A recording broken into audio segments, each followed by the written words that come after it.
I've carried the Bilt Mastercard in my wallet for a year now. That one provides some insights on what I think this card does super well and where I think this card is definitely limiting itself and how it could improve. I want to talk about the spending categories, the annual fee, and all the little nuances with the card, and share with you why I think you should consider getting this credit card, as well as compare it to other similar cards on the market, and let you know what the best card is for your own situation. First thing I want to talk about is why I got this credit card, while sharing some of the specifics behind the card and where I think that it does super well. Now, by far the biggest perk of carrying this card is that it has no annual fee. I think that carrying cards with annual fees can sometimes be a little bit stressful, and thinking like, oh, is this card really just draining money from me, or am I using it enough? And oftentimes people think that cards with fees are just better outright than cards without fees. That's totally false. The Bilt card is actually the only card on the market that will let you earn points back on your rent with no extra transaction fees, and they're not even charging you for it. So if you're interested in earning points on your rent, definitely consider getting this card. Now, before I dive into the specifics behind the card, I want to share with you where I was in my credit card journey when I did get the Bilt Mastercard. This is actually the third card I got in my own name. The first one was one through my bank. The second was through Chase.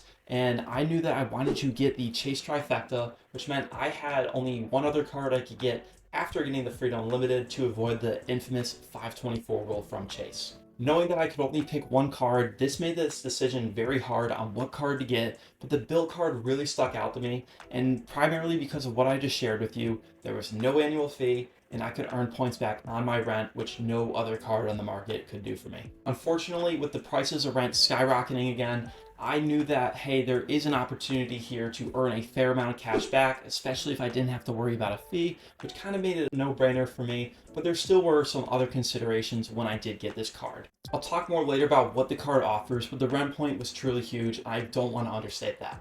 Now, there was a small consideration when I did see this card, as I had seen some videos online and some articles talking about some issues with Wells Fargo and the card, with some fraud transactions, and I'm glad to say that after carrying it for a year, I've had no issues whatsoever with the card, no fraud, no nothing.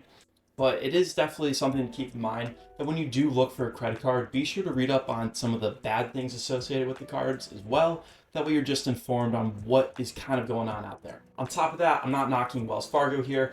I'd seen that the way that they handled everything was perfect. They made sure that everyone that lost money got their money back. But it was something that kind of piqued my attention. It was like, should I consider getting another card?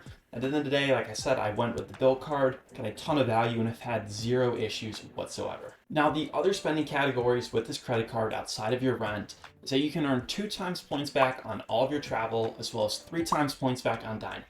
Admittedly, those are not super good, and truly, I was pointed towards other cards because I already had cards out there that could match me or give me more in those specific categories.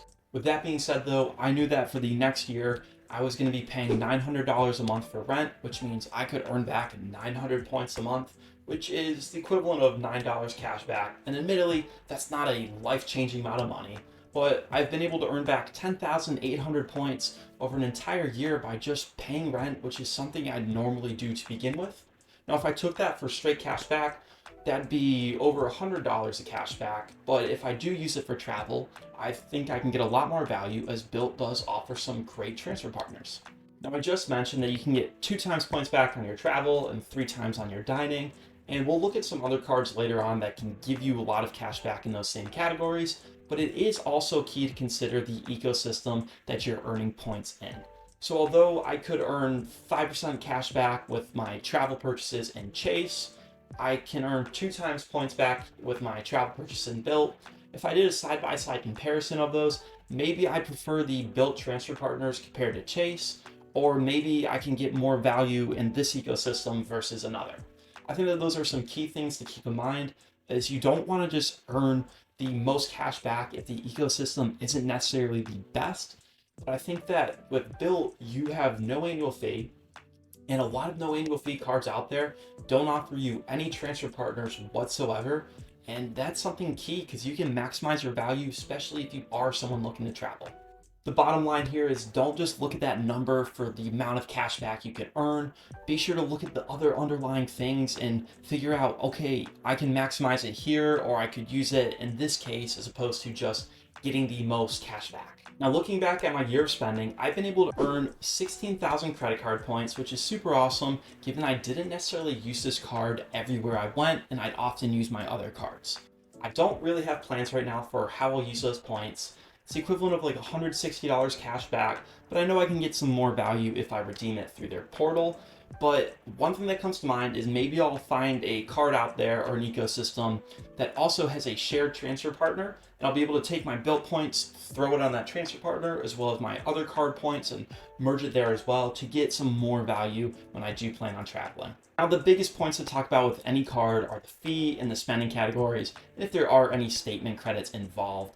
But one smaller point I want to highlight is that there was no sign-up bonus for the Bilt card, and currently I do not believe there is as well.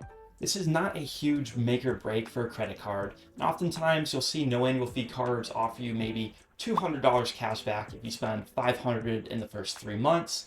Unfortunately, Bilt does not have anything like that. I can't blame them, but it would have been nice to see, and definitely something that I feel like would highlight this card even more. I also want to share my biggest frustration with this card. It's that you need to have at least 5 transactions every single billing cycle to get your points.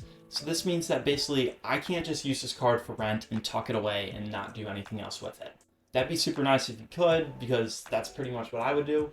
And I'm not knocking the card here, but I have so many other cards out there that can get me more value. And just by optimizing my lineup, I'd use the card for just one specific thing and that would be it.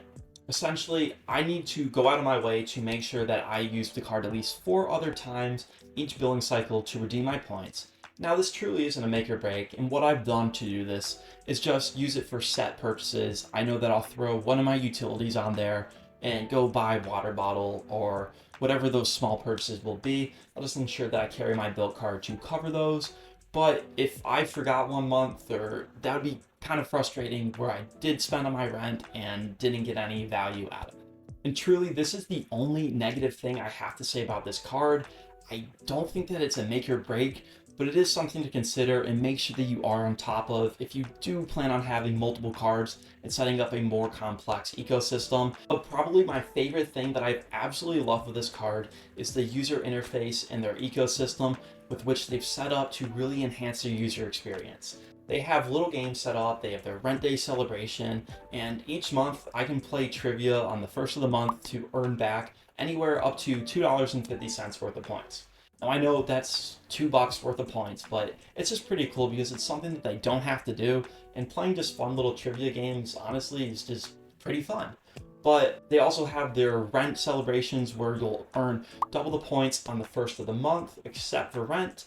On top of that, you can also enter in with a game to earn free rent for the entire month. One thing I think that they've also done super well is setting up special videos to show you how to redeem your points for maximum value, such as take a trip to New Zealand on less than 20,000 points. I don't know if that was the actual title, but it's something in that type of nature where it's showing you, hey, here's how to transfer them properly, redeem them properly, so you can take trips with less points. On top of that, they also have some really cool things you can spend your points on.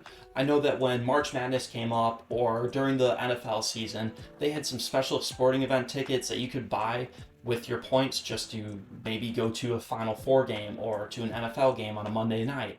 And as someone that is a sports fan, I think that's super awesome that they do offer things like that, something that they don't have to do. And even if sports aren't your thing, they have special artwork that they can offer, which is really cool seeing all the different designs and the different ways you could use your points. And there's just basically a plethora of infinite ways that you can use your points that I don't necessarily see with other systems. As I mentioned before, with that special rent day celebration, if you are someone that loves eating out, you can earn 6 times points back on the first of every month or 4 times on your travel. So maybe you are planning on booking a plane ticket. Well, you could plan it, hey, I'm going to book it on the first. That way I guarantee myself 4 times points instead of that 2 times points.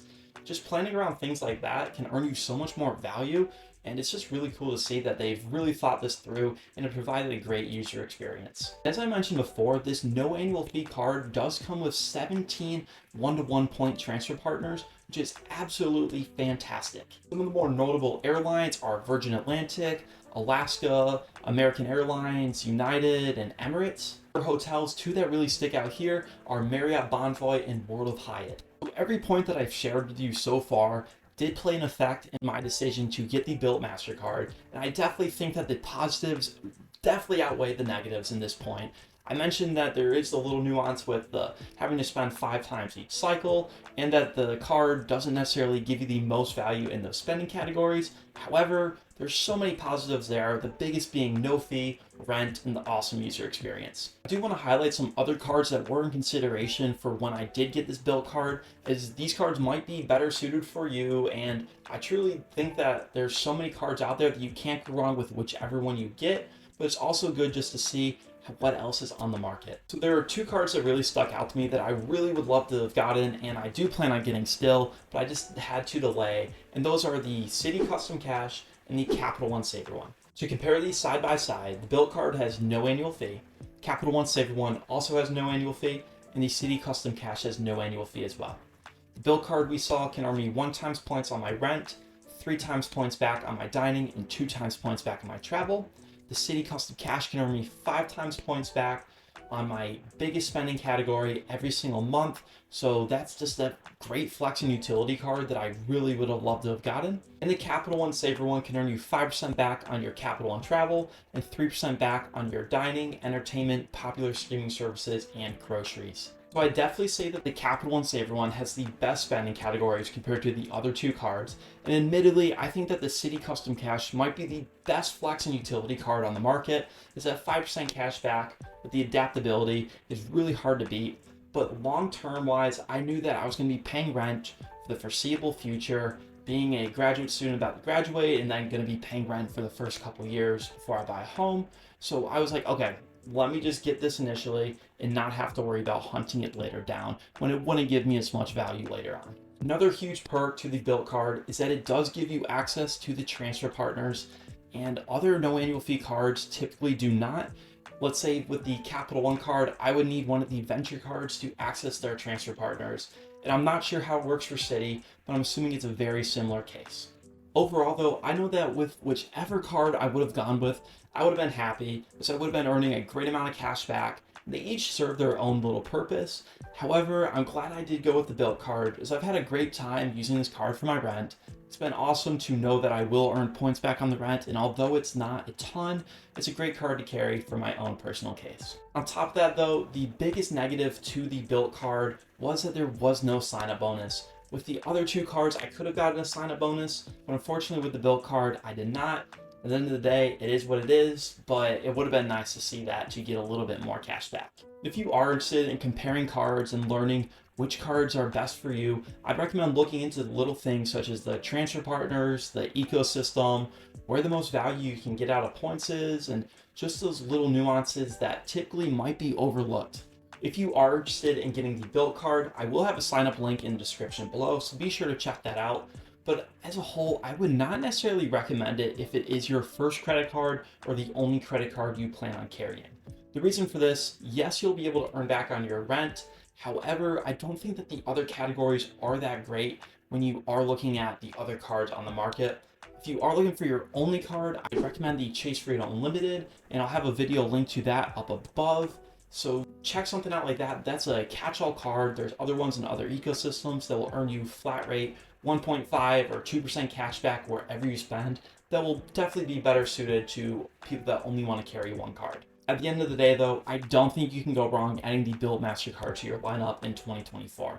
It's a great card. I've had an awesome time using it in the past year. I'm really excited to use it more in the next year and see how much more value I can get out of it and see how their ecosystem changes and finally take some of those points and actually do use them with their transfer partners. And if you're interested in any other credit card tips, tricks, and review videos, be sure to check out my channel and subscribe. I'll have a ton of content on there to help you find which card's best for you, whatever it may be for whatever situation.